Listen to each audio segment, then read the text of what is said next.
ఆరోగ్యానికి మేలు చేసే పండ్లల్లో బొప్పాయి ప్రముఖమైనది. ముఖ్యంగా రక్తహీనతతో బాధపడే మహిళలకు ఇదొక వరం.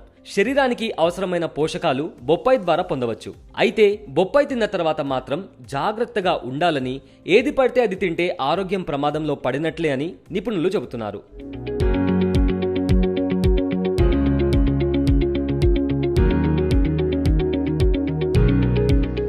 బొప్పాయి తిన్న తర్వాత పెరుగు, మజ్జిగ, నెయ్యి వంటి పాల ఉత్పత్తులకు దూరంగా ఉండాలి.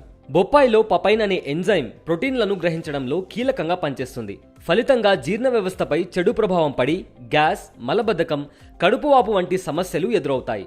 అలాగే బొప్పాయి తిన్న తర్వాత గుడ్లు, ఫ్రూట్ సలాడ్ కూడా తీసుకోకూడదు. వీటిని తీసుకోవడం వల్ల జీవక్రియలను నెమ్మదించడంతో పాటు జీర్ణ వ్యవస్థ ప్రభావితమవుతోంది. ఫలితంగా జీర్ణ సమస్యలు, వికారం, వాంతులు వంటివి ఎదుర్కోవాల్సి వస్తుందని ఆరోగ్య నిపుణులు చెబుతున్నారు.